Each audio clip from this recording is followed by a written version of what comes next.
துவரப்பருப்பு கடலைப்பருப்பு ரெண்டுமே வந்து இந்த கப்புக்கு ஒரு கப்பு, அதாவது துவரம்பருப்பு ஒரு கப்பு, கடலைப்பருப்பு ஒரு கப்பு எடுத்து நல்லா வாஷ் பண்ணி 2 மணி நேரம் ஊற வச்சு வச்சுருக்கேன்.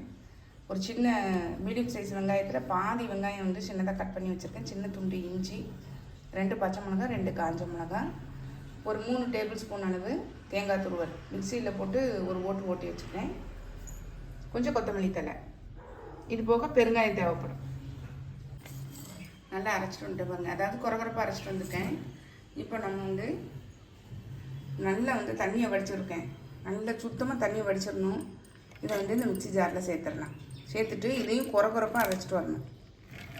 நீங்கள் 2 பகுதியாக சேர்த்தாலும் சரி, இல்லை ஒரு பகுதியாக சேர்த்தாலும் சரி, நான் வந்து பாதியாக அரைச்சிக்கிறேன். அரைச்சிட்டு வந்துட்டே பாருங்கள். இப்போ இதில் வந்து தேவையான உப்பு சேர்த்துடலாம். கொஞ்சம் வந்து மஞ்சள் பொடி சேர்த்துடலாம். ஒரு 1/4 டீஸ்பூன் அளவு வந்து மஞ்சள் பொடி, தேங்காய் துருவலையும் சேர்த்துடலாம்.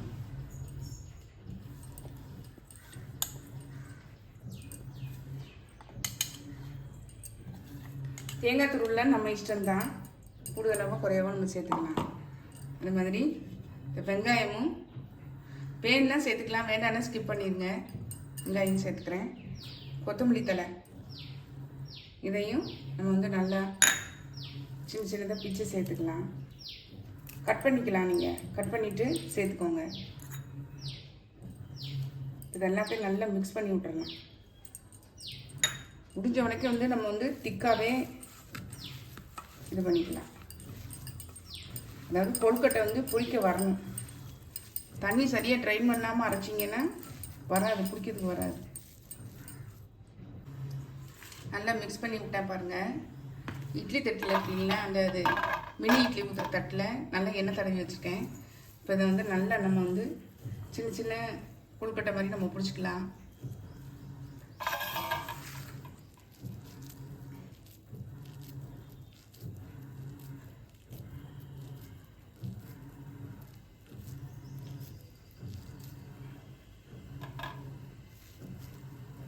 இப்படி நம்ம வந்து ஒரே சைஸாக நம்ம வந்து பிடிச்சி வச்சுக்கலாம். நான் உங்களுக்கு அப்படியே காமிக்கிறேன்.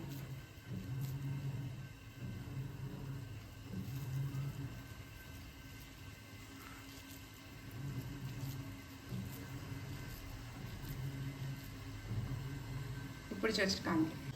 எல்லா பிடிக்கட்டைகளையும் பிடிச்சாச்சு. இப்போ நம்ம வந்து இட்லி பாத்திரத்தில் வச்சு வேக வச்சு எடுத்துடலாம். 10 நிமிஷம் ஆயிடுச்சு, ஆஃப் பண்ணிட்டேன். ஓப்பன் பண்ணி பார்த்துடலாம். பாருங்கள், சூப்பராக வந்திருக்கு.